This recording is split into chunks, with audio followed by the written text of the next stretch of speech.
Hey everyone, this is Agathorn from the Stanton Space Barn, and a little less than a week from now, we should all be playing the Arena Commander dogfighting module. Chris Roberts and team are working very hard to get that to us by May 29th, and I also am working very hard to bring you the new version of the Stanton Space Barn, also for May 29th. So I thought I'd take a moment and give you a quick preview of what's to come in Phase 3. Enjoy. So here's the basic layout of the new site. On the left hand side you have the vehicle image. This will show you the spaceship you have selected in one of 6 different viewpoints. These are your standard left, right, top, bottom, front, and back viewpoints. You can select them from up here. We're currently looking at the front viewport or viewpoint. We can look at the bottom if we want, or the left. Next to that is the basic specifications for the ship: name, manufacturer, length, width, height, mass, and that sort of thing. Those of you observant may notice that the mass here does not match what you see on the ship specs page on the Roberts Space Industries website. The length, width, and height are actually taken from the ship specs page because that data is not available in the game files itself. However, the mass is available in the game files. So what you see here is the actual computed mass from the current game data. Now this is the game data from the hangar module, so it's possible, or entirely possible, that the game data we're going to be getting soon with the Arena Commander will be different. But these numbers, this number right here, the mass, actually does come directly from the game data. This is currently not working yet, but you will see down here, once it's working, you will see information such as how much mass the total configured ship has. So once you've loaded weapons and items in there, they will weigh additional mass. You'll see the ship's power, its thrust, and thrust to weight ratio. This will be a thrust to earth weight ratio. Still working on getting some of that figured out at the moment. So that's your basic configuration here. And then you can actually, so you can see your data points here, and you can, your hard points rather, and if you want to actually equip items into those hard points, it's very simple. You simply click the hardpoint data block that you want to equip. For example, this is the class 3 missile turret spot on the Aurora. So we click this, and we get a drop down, or a pop-up rather, of all the items that are supported by that hardpoint. So these are going to be all missile entries. You see these are all missiles. Now they all have various pop-ups, which we'll go into detail in a moment. You can then equip the selected item, unequip everything that's in there. So if you had a different item in there and you wanted to unequip it, you could do that, or just not actually change anything and hit close. So in order to go through the details on that, let's go into something a little bit more exciting. My goal has been to get the first 3 Arena Commander compatible ships in here. So that's the RSI Aurora ES, the Anvil Hornet F7C, and the Origin JumpWorks 300i. So let's move over to the Anvil Hornet, which has a bit more in the way of hardpoints. Once again, you can see everything updates over here. Apparently I have not filled in the manufacturer. That's my mistake. Length, width, height, and mass. And you can see now we're looking at the bottom of the Hornet with all its hardpoints. And it has slightly more hardpoints than the Aurora. Let's go over to the front view. I love this view. It's just such an aggressive profile here. So you can see here we have the upper missile turret. Click in here, we get all our missile options here. Down here we have a gun and missile turret. So you'll see we actually have a lot more entries here. We can actually go to a different page of entries there. We have our guns on the side here. Once again, 2 pages worth of entries. If we go to the, let's go to the top view. You see back here we have the power plant, so we can choose the engines we want, or the thrusters as well, main thrusters. Now the maneuvering thrusters are not shown on here.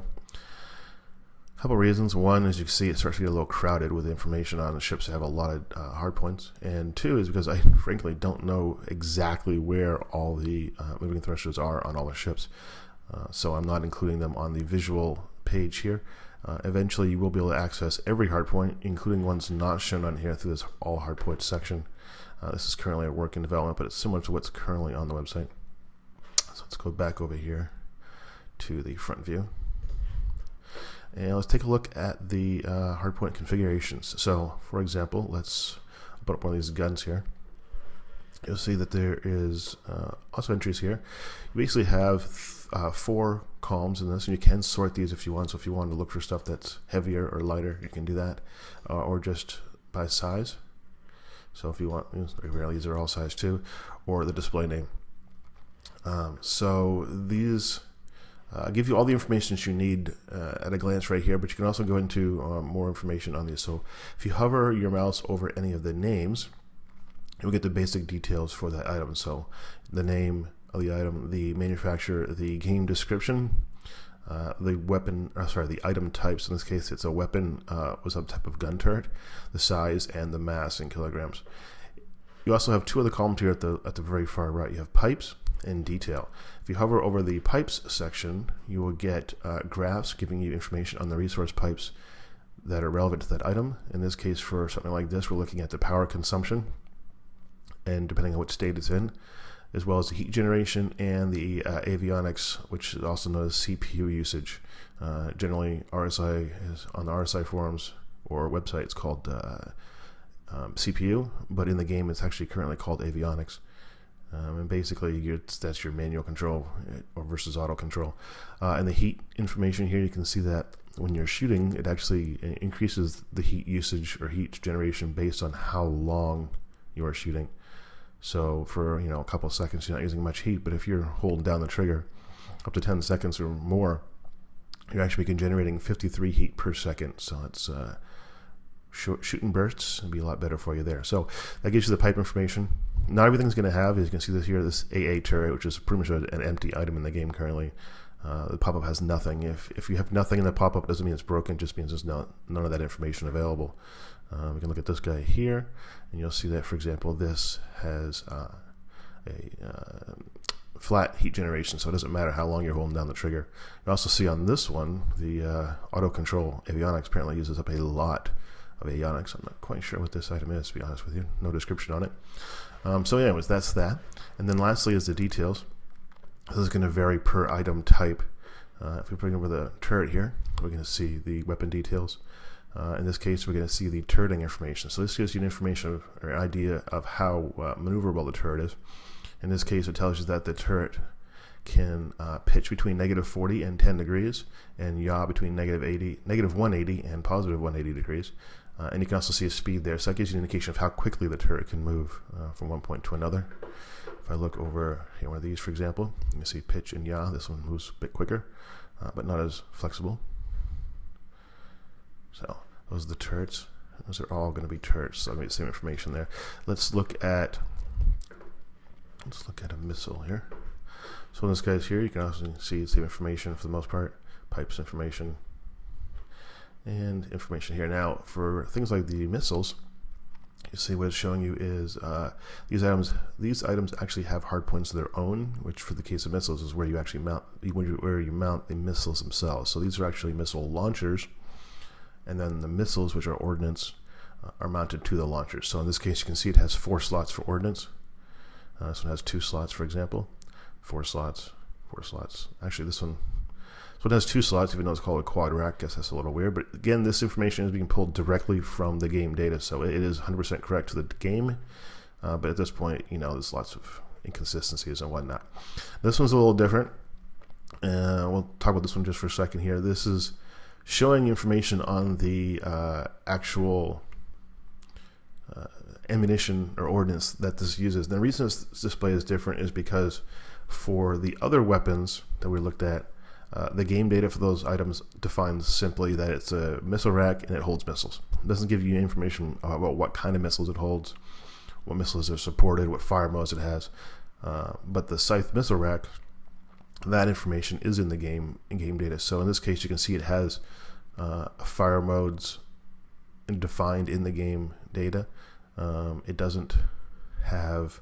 It's a little inconsistent, so this is probably just a placeholder information. But you can see when the fire mode information is available, we indicate what ammunition it supports. In this case, it supports a Van Duel missile.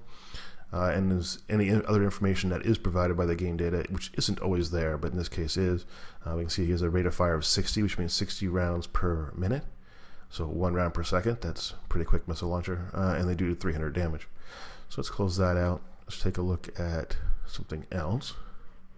See if we can find, I think it's guns. Okay, so here we are, we're looking at your basic guns. This is the K&W mass driver cannon, which has been a bit of a topic in the forums recently. We can see here, look at pipes, you get it stacking heat on this one, standard power, heat and avionics.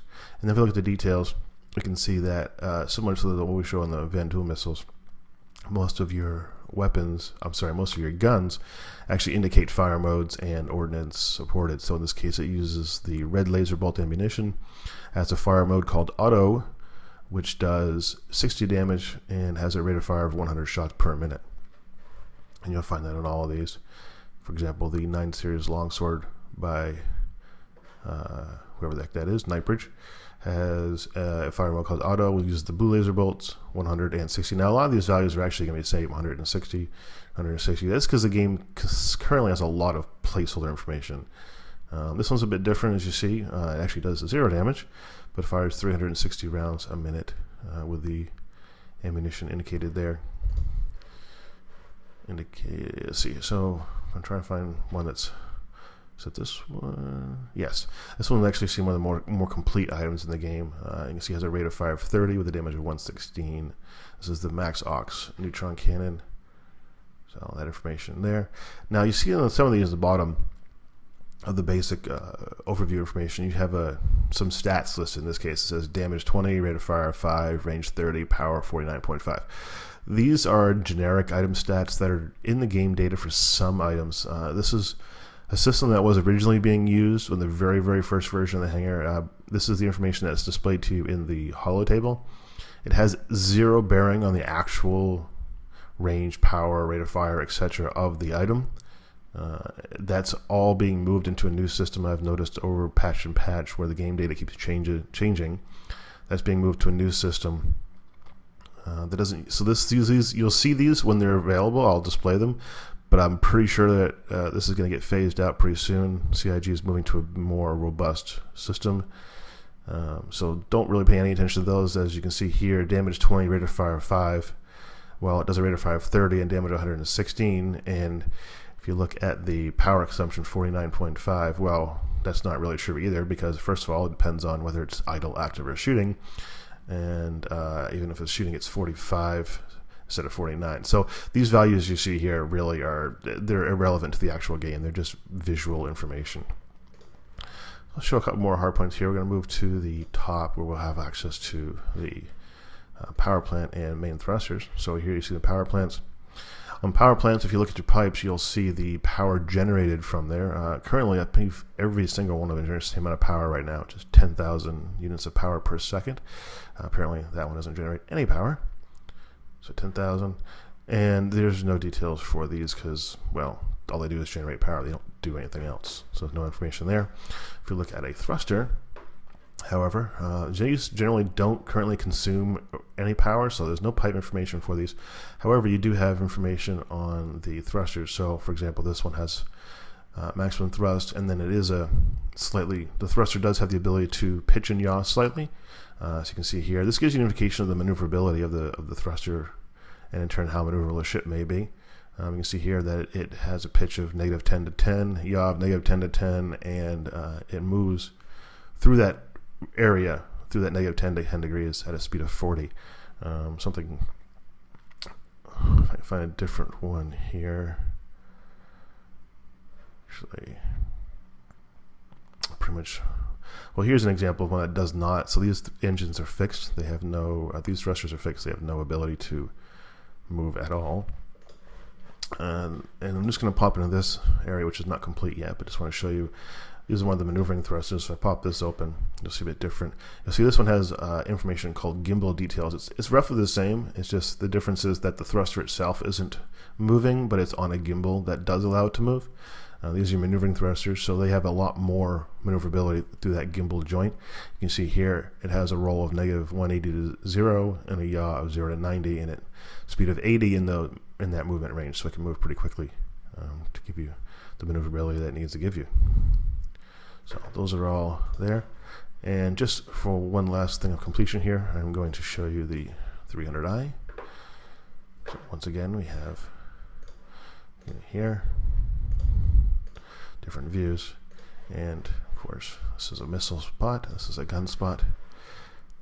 Although it actually lets you put turret in there at the moment. This is all coming from the game data, so while some of this stuff may seem a little weird, that's exactly how it's defined in the game at the moment. So I'm sure a lot of this is going to get tightened up at some point, but this is where it is now. So anyways, this is where things stand. I'm working very hard to get this something up and running for you guys by the time the dogfighting module, aka Arena Commander, comes out. It definitely won't be done by then, but I'm trying to get something out there so you guys can play around with, just for the heck of it. The way that the game data has changed so much in the last 11, 12, 13 patches that the current version of the Space Barn Online really is completely broken anyways. So replacing it with something that's not completely finished isn't really going to be a huge problem, I don't think, and it'll give you guys some stuff to play with. So anyways, once again, this is Agathorn from the Stanton Space Barn, and thanks for watching.